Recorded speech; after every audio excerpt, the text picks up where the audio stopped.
Hello everybody and welcome to my channel Blue Lady Couture. I have just returned from the fabulous Fantasy Forest Festival and I thought I would take a moment just to share some of my highlights and some top tips from visiting the festival this year. This year was the 5th anniversary of Fantasy Forest and I have now been going for 4 years, and I do already have 2 full festival vlogs which you can go and check out after this video. Rather than do a huge long vlog, because I am wont to waffle on and it'll be, you know, an hour or more long, I thought it would actually be really helpful this time to do a smaller video and just share a few of my top tips, especially if it's your first time visiting the festival.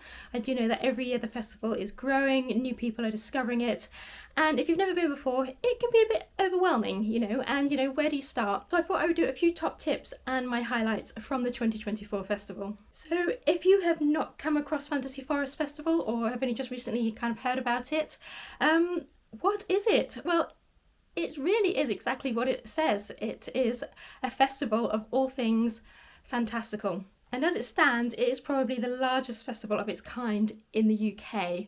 The closest thing I could probably give you as a comparison, and I've never been to one, but to my mind, the closest thing I can think of to compare it to is like a Ren Fair in the US. There are also events like Castle Fest over in Europe and things like that, which are perhaps similar. But yeah, we have never really had an event like this in the UK, and it's just, yeah, everybody who has attended it has basically embraced it, and it's clearly the event that we've all been looking for. And when I say fantasy, it doesn't necessarily mean, your classic high elven Lord of the Rings, kind of fantasy. Although very much if you want to embrace that, this is the festival for you. But any kind of story-based fantasy that comes from your imagination. So whether it's, classic sci-fi like Doctor Who, Star Wars, Star Trek, to post-apocalyptic fantasy. We also now have, I say we, like I'm involved in the festival. I'm not involved with the festival. I would just like to say I'm not sponsored by Fantasy Forest Festival in any way. I am just a person who goes and loves it and kind of just want to share the, the good vibes with you guys. There's now a post-apocalyptic area. There's a huge pirate area. And then within that, you've just got there's a big general cosplay contingent as well. Okay, I apologise if the sound has just changed. I realised I hadn't switched my microphone on, so yeah, if there's a change in the sound, that is why. The festival has grown substantially every year, and I believe this year the latest figures are that there were 18,000 people in attendance. So that's a lot of people, and that's a big event to navigate. The festival is held at Sudely Castle, which is down Gloucester way in the UK. And as you would expect, it is a beautiful historical country house, which does have castle ruins associated with it. And the event itself is held in the grounds of the castle. So do follow me along as I share some highlights with you and some of my top tips throughout the weekend. So my first top tip is to come on the Friday night. Now to come on the Friday night, you will need to have a weekend plus ticket. Hello. Hi. What's happening? I'm just filming his little clips potentially for a YouTube video. Right. Hi. How's it going? You meet lots of amazing people on a Friday night, so yeah, come on Friday night. Come see our show later. Oh, now I completely lost my train of thought because I've been video bombed by a pirate. So the festival is huge. It runs for full days, Saturday and Sunday, and also on the Friday evening. And you'll need a weekend plus ticket to come on the Friday, to attend on the Friday evening as well as the rest of the weekend. But it's a great opportunity to really come and get your bearings, find out where everything is. The festival is so huge now that you cannot see everything in a single day. So yeah, take the time to come on Friday night, get your bearings, enjoy some music, enjoy some food and drink, you can do some shopping. You don't have to dress up on a Friday night, but if you want to, you can. There are plenty of people here in full costume.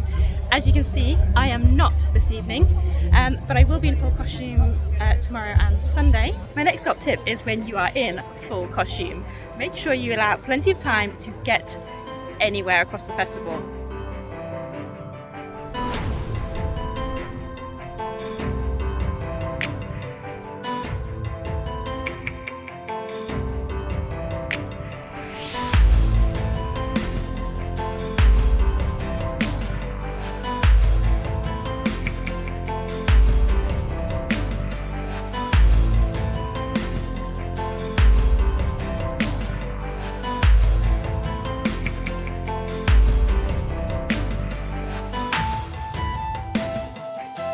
basically every few minutes you will get stopped and asked for a picture, which is amazing. And it's, you know, if you are at the festival and you want to approach somebody about their costume, absolutely do. We love to be complimented on what we're wearing. Obviously we put a lot of hours and time and effort into putting our costumes together. So yeah, absolutely come up and chat to us about our costumes. Why would you? Yes, you do.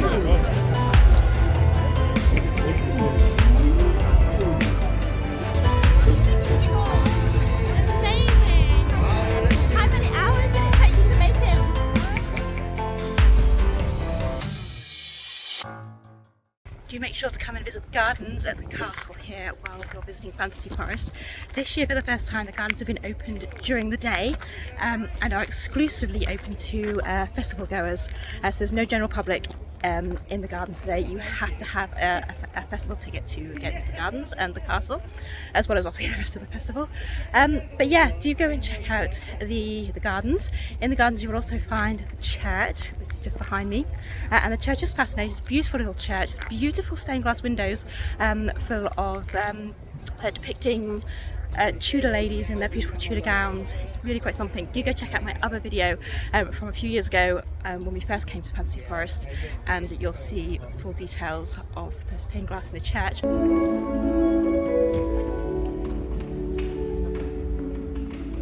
Also in the church is the tomb of King Henry VIII's last wife, Catherine Parr, so you can go and see that as well because that's absolutely stunning.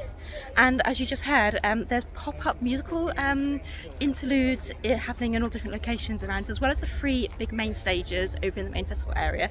Over here in the gardens, and there's a couple of other stages as well in the festival area, there's little pop-up stages, and there's just little musical interludes happening. So that we had a harpist in there just now, there's storytelling, little theatrical performances happening. I think you can also learn to play the harp as well.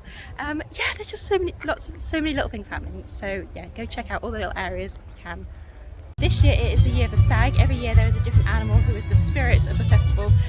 On the Saturday evening, the festival is open till 11 o'clock at night, and during the evening there's a fabulous wicker burning ceremony, which you must come and see. It is absolutely incredible, so moving, so beautiful to watch, and just really incredible to be part of. But before that, make sure you come up here during the day, because you can put your wishes and your hopes on a little piece of paper or card, and you can attach it to the wicker statue, and yeah, and obviously when your wishes get burnt, the idea is that they go out into the atmosphere and they're more likely to come true. So yeah, so definitely come and see the wicker statue at Fantasy Forest, either on the Friday evening or the Saturday daytime, and then make sure you attend the fire ceremony in the evening on Saturday night.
In this next little section, I'm going to highlight some of the bands and musicians that I saw over the weekend. Absolutely, while you're at the festival, take the opportunity to go discover some new music.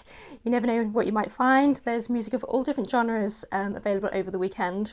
And they all enhance the festival. The festival itself isn't a music festival. It's not kind of the be-all and end-all, but the artists are very much there to, add that atmosphere. As I understand it, all of the artists who perform are unsigned, and they are all producing their own unique original music. The musicians that I'm featuring just happen to be a selection of the ones that I personally saw over the weekend. I do apologise if, for those that I have missed out. As I've said multiple times, the festival is so big now and there are so many stages, to do everything and all the other, events and things that are, that are happening across the weekend. It's impossible to get around absolutely everybody. So like I say, I do apologise for those that I missed out, but these are the artists that I happen to see on the stages over the course of the festival. So 100%. Go and discover some new music and dance along to your favourites into the night. I will put the names of the artists that I saw along the bottom of the video, so you can go and check them out if you want to find out more about them.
Festival, you'll also find loads of really amazing small craftspeople and artists and artisans who are running their little businesses. So I don't mean that in a disingenuous kind of way, but lots of small businesses who are trading here, doing beautiful artwork, jewellery, costumes, outfits, armour, all that kind of thing. So 100%, if you can, try and support these small businesses, because that really makes their day. And it's just great to support the artists within your community, because without them the community will disappear. So yeah, whether it's just like buying stickers from an artist, or and even if you can't afford to buy something from them, pick up a business card and go follow them on their socials and support them that way, because that really helps them out.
My other top tip, and it's probably a bit of an obvious one, but it is stay hydrated. You're doing a lot of walking, you're out in the open air, and if it's been like today, it's hot and sunny.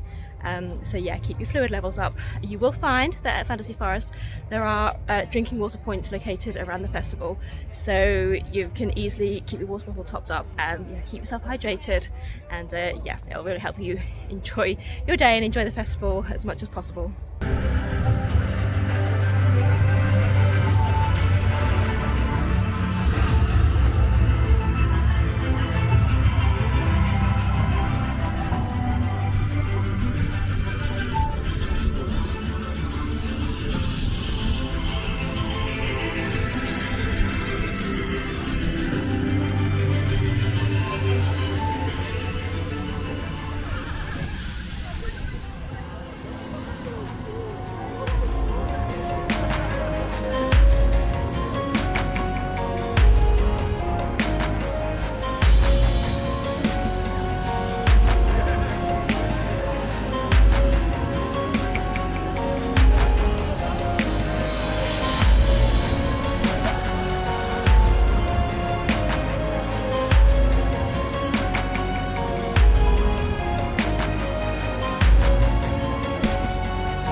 My next top tip is you absolutely have to come and see the film orchestra. If you love your films and of course the amazing scores that go with them, then the film orchestra are here for you. There's nothing more amazing than hearing, iconic film scores being played on a live orchestra.